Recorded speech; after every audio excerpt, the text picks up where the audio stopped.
What is up and what is going on? It's your boy Max Discar, and today I want to share with you one of the formative practices that I've learned in my Masters of Arts class at Point Loma, and it's all about the exegetical study. Now, the exegetical study, it's a big fancy word for basically looking at the Bible and its context. I want to be sharing with you three basic things. First, what the exegetical study is. Second, how that plays as a formative process. And thirdly, how we can begin to implement that in our churches. So first of all, what exactly is this exegetical study? Well, like I said at the beginning of this video, it's basically a big word just to understand the nature and the process of the context of the stories. And oftentimes we do this by looking at the original language. If it's the Old Testament, we look at the Hebrew. If it's the New Testament, we look at the Greek. I actually had the pleasure of doing an exegetical study on a passage that we were assigned in my class. It was Mark chapter 10, verses 46 through 52, and it was about this man named blind Bartimaeus. And the exegetical study demands us to look at the important words in the story and see what the words mean and how those words connect with other places in the Bible, as well as what the usages are in the passage specifically. And one of the words that we focused on was this word follow. Now, I could tell you all about the Greek, but it doesn't really matter right now. What matters is the usage of this word follow. This usage happened 92 times in the New Testament, but interestingly, almost every single time that this word follow was used, it's used in reference to people following Jesus. There is a rare occasion where Jesus is following someone else, and that's in Matthew, but an exegetical study might take note of this 91 times or around 80 times that it's used exclusively for somebody following Jesus. And then you take that context and then you look at the story of blind Bartimaeus. And we see that in the story, at the end, when Jesus heals blind Bartimaeus, Bartimaeus follows Jesus on his way to Jerusalem. Now, a scholar might look at this and say, well, if the usage is consistent, that every time somebody is following Jesus, it's also a metaphor for following as a disciple, one might take a look at this passage in Mark and make the right assumption, I would say it's the right assumption, that Bartimaeus didn't just physically follow Jesus. He also metaphorically followed Jesus as a disciple. He took that extra step and saying, man, I want to get to know who this Jesus is.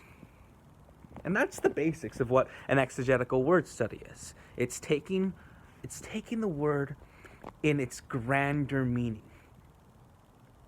I believe that this focus on the grand meaning is so vitally important in our churches, especially when we consider how often we take out of context our passages.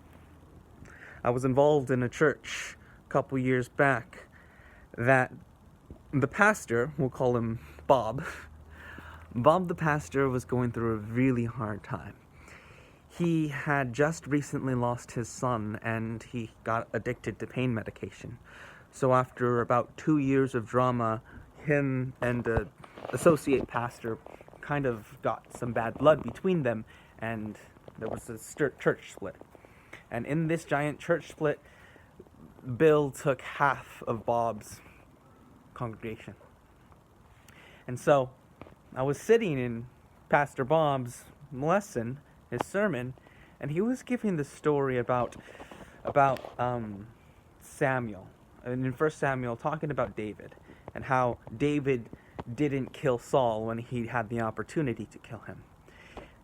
I believe that Pastor Bob took out this passage way out of context, and he essentially misapplied it and misinterpreted it, saying that he was God's anointed, that nobody touches God's anointed.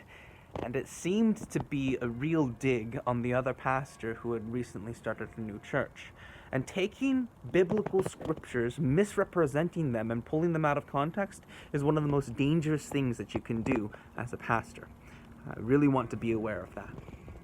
And so, that's the reason why I believe the formative praxis of exegesis is so important. It allows us to see the passage for what it's really saying, rather than putting our own interpretation on the scriptures and spinning it to our own agenda. The last thing that I want to briefly touch on is how we can practically put this in our churches, our local churches, and specifically us, to our little group that I'm speaking to right now. Our church, Neighbors Church, is built off of communities. It's built off of the idea that when we live together in close proximity to each other, iron can sharpen iron, and brothers can sharpen brothers. And I believe that the best context in which an exegetical study might be implemented is in our small groups. Our small groups is comprised of a few leaders and the rest of the people just wanting to know God. And if we take this practice of exegetical studies, then we can really discover what God is saying about a particular time, particular culture, particular passage. The second thing that we must take into consideration is lose the word exegesis. It's a really big word that can oftentimes scare people away from the prospect of delving deeper. I suggest that we just lose it entirely. I suggest that we just use language like, let's look at the bigger picture, or what do you think the text is really saying about this? And if we do that, then we can help people approach contextual understandings without scaring them with big words of eisegesis and exegesis. And the final consideration that we might make is potentially teaching a class.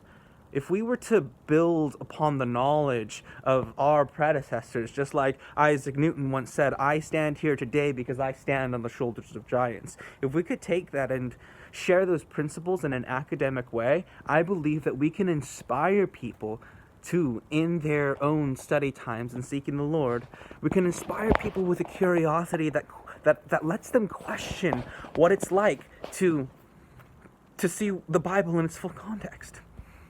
And so those are all the things that I'd like to consider. Thank you so much for watching. Thank you so much for listening, my constituents over here. And I pray that you have a blessed rest of your night. Sorry for the long video again. I seem to be a little bit winded. Have a good day.